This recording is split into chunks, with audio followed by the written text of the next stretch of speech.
talk about CDA and CTA. Firstly, we see the CDA. CDA is a confidential disclosure of agreement. In this confidential disclosure agreement, also known as non-disclosure agreement, NDA, is a legally binding contract that establish a confidential relationship between patient involved or discuss or negotiation. It is used to protect sensitive priority informations that one party intends to disclosure to the another. Then here is some key points of CDM. First is patient involved. The agreement specific their parties who are sharing and receiving the confidential information. Then second is a definition of confidential information. Agreement clearly define what information is considered confidential and protect under the agreement. Then purpose of disclosure. Purpose of which the confidential information began shared is outlined, such as elongating and professional business collaboration, research and partnership. Then fourth is obligation and restrictions. The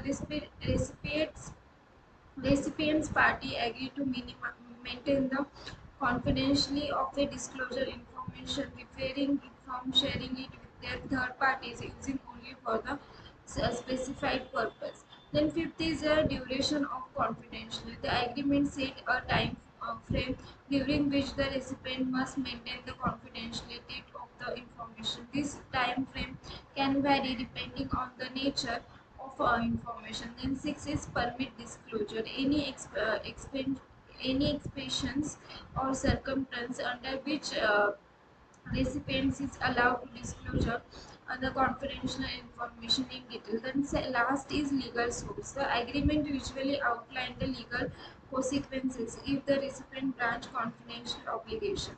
Then we see the clinical trial agreement, CTA.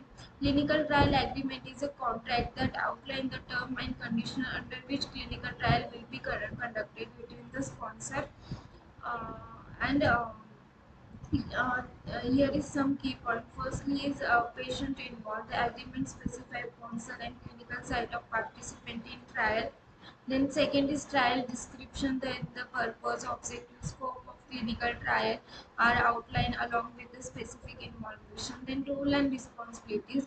Both the sponsor and the clinical sites are detailed. Then financial consideration. The agreement cover financial excess such as compensation to clinical site for their participation, remuneration. Then regulatory complaint. The CTA ensure that clinical trial will be conduct the complaint of regulatory law, regulation and ethical guidelines.